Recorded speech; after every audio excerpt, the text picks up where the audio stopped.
Key statistical measures used in biotechnology research. How do doctors know whether a new treatment really works? How can scientists tell whether a new medicine is safe or whether a genetically modified crop is harmful to people? We cannot make these decisions simply because something seems safe or effective. This is where statistics and a variety of scientific measures become essential. Biotechnology uses the principles of living organisms to develop technologies that benefit people. It includes creating new medicines to treat diseases such as cancer and diabetes, developing crops that are resistant to pests and diseases, and designing technologies that help protect the environment.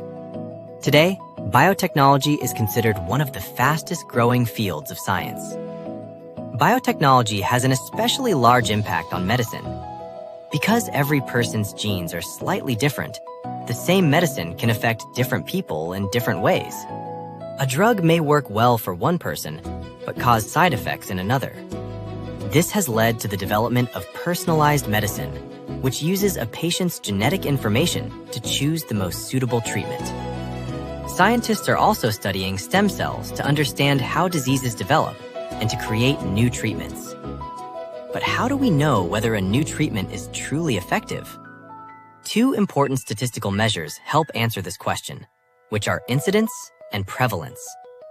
Incidence refers to the number of new cases of a disease that occur during a certain period of time. For example, by counting how many new cases of influenza occur in 1 year, scientists can calculate its incidence. Prevalence, on the other hand, refers to the number of people who have a disease at a particular point in time. Incidence is important for studying the causes of diseases, while prevalence helps hospitals and governments determine how many medical facilities and healthcare workers are needed. Biotechnology is also widely used in agriculture. Scientists can modify genes to create crops that resist pests and diseases, or can better survive cold weather and drought. However, producing larger harvests is not the only goal. Scientists must also make sure these crops are safe for people. For this reason, researchers examine economic measures such as the amount of land used for cultivation, crop yields, and reductions in pesticide use, along with safety measures such as nutritional value, toxicity, and the possibility of causing allergies. Only after comparing all of these measurements can a new crop variety be approved for use.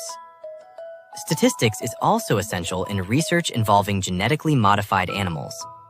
For example, scientists are studying ways to modify pig genes to produce organs that could one day be transplanted into humans. However, the success rate of this technology is still relatively low.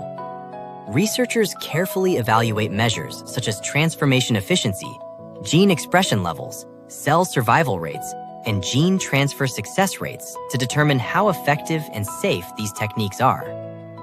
Biotechnology also plays an important role in protecting the environment. Scientists use microorganisms to clean polluted soil and water, and they are developing biodegradable plastics that break down naturally.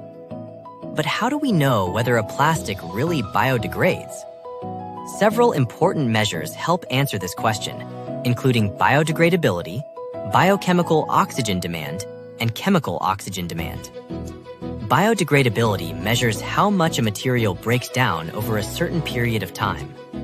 In general, a product must decompose by at least 90% within 180 days to be considered biodegradable. BOD and COD measure the amount of pollution in water and the amount of oxygen required to break down pollutants. These measures are widely used to study water quality and water pollution. When we think of biotechnology, we often imagine advanced technology in scientific laboratories. However, the standards used to determine whether a technology is effective, safe, and environmentally friendly are usually based on numbers. Measures such as incidence and prevalence, success rates and survival rates, and biodegradability, BOD and COD, make it possible to evaluate new technologies objectively. As biotechnology continues to advance, statistics will become an even more important guide for protecting human health and the environment.